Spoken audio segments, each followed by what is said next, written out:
ब्राह्मण माने लाभ करुछंती रूस ठारू भारतर तेल किणवा नहीं विवादीय बयान देइछंती व्हाइट हाउस वाणिज्य परामर्शदाता पीटर नावारो। से अभियोग करिछंती जे भारतर आभिजातीय श्रेणी विशेषतः ब्राह्मण माने रूस रु रिहाती मूल्य रे अशोधित तैल किणी ताकु विशोधन करी विदेश रे उच्च मूल्य रे बिक्री करी विपुल लाभ करुछंती। गणमाध्यम को एक साक्षात्कार नावार कहते जे भारतीय जनता दयाकोरी बुझंतु कौन होउछि।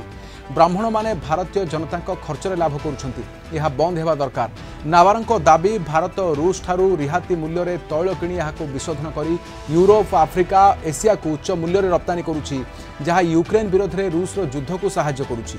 पुणी थरे भारत को क्रेमलिन रो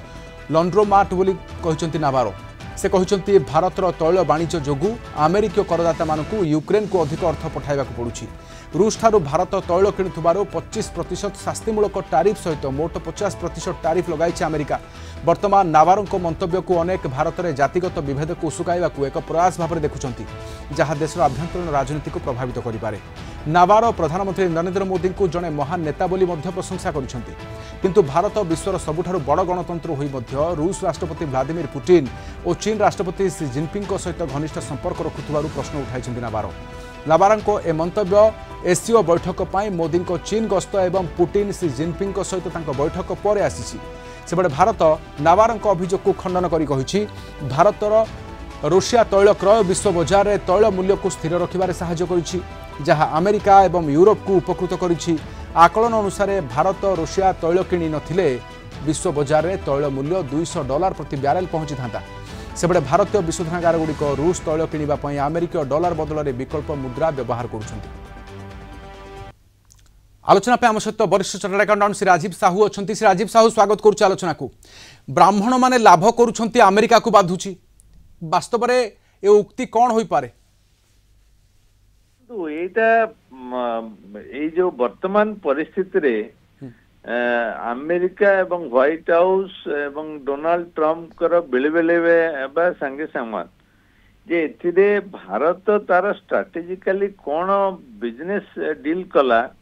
एवं क्रूड आनी ताकू रिफाइनिंग ता तो वर्षकर हो जाइनी, एटा अनेक वर्ष धरी रिफाइनिंग कैपेसिटी क्रिएट होइतला एवं भारतर जेतु स्पेयर कैपेसिटी थिला तेणु क्रूड आनी ताकू रिफाइनिंग करी ताकू अन्य किसी देश को पठेइचंती एवं सेतु लाभ करिवे। एथिरे अनयूजुअलिटी कौन अछि, किंतु अमेरिकार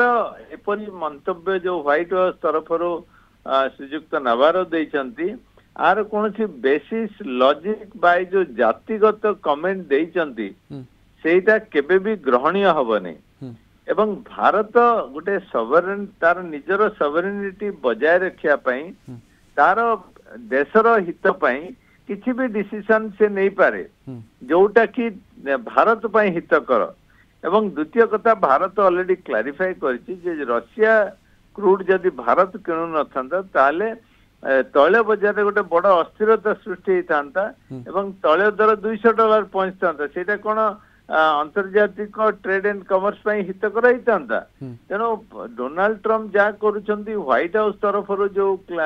स्टेटमेंट विभिन्न स्टेटमेंट दि जाइए एवं स्पेशली अरुचिकर मंतव्य देवा संगे संगे इलॉजिकल इराशनल स्टेटमेंट सब दौरान भारत को ब्राह्मण सहित तुलना करवा भारत माने ब्राह्मण भारतर जो व्यवसाय जो माने करुछंती से मानको ब्राह्मण भाविचंती। सर नावारो एक्चुअली भारत विषय में गवेषणा करिसंती ना वास्तव में किछि भी गोटे कहवा दरकार कारण दृष्टि आकर्षण करिवार अछि ट्रम्प का आगरे हेउ बा विश्व आगरे हेउ? देखंतु मु तो कहबी जे से वर्तमान केतेबेले को परिस्थिति रे भलिया मंतव्य देथांती जेतेबेले सेमाने तांकर उद्देश्य साधन करिवारे समर्थ होई नथांती। सेमाने भाबुथिले जे भारत जाई कि मुंड नइबो,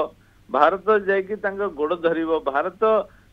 तार निजर समस्त ग्रेस आउ परिस्थिति को सरेंडर करिवो, किंतु सेबलिया हवा बदल रे वर्तमान भारत मुंड टेकी अल्टरनेट मेकानिज्म को जाउची। रशिया संगे स्ट्रॉन्गर रिलेशनशिप रखुची, चाइना संगे भल रिलेशनशिप रखुची एवं दर्शाउची जे America can not dictate terms. तेणु अमेरिका जेतेबेले तार निजर स्थिति को रियलाइज करुची जे आ द्वारा अमेरिका लॉस रे पड़िबो, अमेरिका तार जेतु ट्रेड लॉस करिवा संगे संगे अंतर्जातीय क्षेत्र रे गोटे तार गोटे जो माने ताकू मुहतोड़ जवाब दे पारिबे एवं नरेंद्र मोदी एभलिया जने नेता जे मुंड नइबे नै तेणु तांकु जेतेबेले एटा बहुत बाधुची से ताकू कोनोसी ना कोनोसी प्रकार स्टेटमेंट दउचंदी एवं अमेरिकन प्रेसिडेंट अमेरिकन सिस्टम एवं व्हाइट हाउस एभली भी अरुचिकर मंतव्य दबा छोट पिलाटारू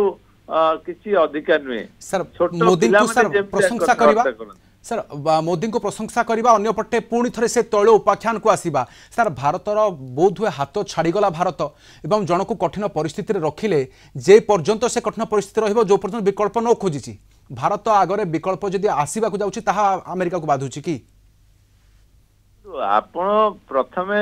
डोनाल्ड ट्रम्प भाबिले जे भारत तांका आगरे गोटे किछि नुआ तेणु से तांका मन इच्छा टैरिफ लगेले वर्तमान से देखुचंती खूब जल्दी खूब कम समय भितरे भारत तार अल्टरनेट मेकानिज्म को जो अपनी एवं स्पेशली रशिया रू किभली भाव में आमदानी करिवो एवं चाइना संगे की प्रकार ट्रेड डील करिवो एटा जेतेबेले भारत सफलतार सह करि पारुची जोटा अमेरिकार हृदबोध होची तेणु सेतेबेले से एभली प्रकार मंतव्य देछन कोनोसी देश भितरे एभली छोट पिला भली मंतव्य दियंती नाही एभली अरुचिकर मंतव्य दियंती नाही एवं अमेरिका भल भाव में जानी जे श्रीयुक्त नरेंद्र मोदी वर्ल्ड रो one of the tallest leader एवं तांका विरुद्ध रे कोनोसी प्रकार मंतव्य देबा बा भारत विरोधी कोनोसी विदाउट एनी बेसिस कोनोसी प्रकार मंतव्य देबा केबे भी ठीक हबनी बोली मो भाबुची एवं सेटा सारा विश्व निहाती सर बहुत बहुत धन्यवाद आम सहित रही आलोचन वरिष्ठ चार्टर्ड अकाउंटेंट श्री राजीव साहू आलोचना रही।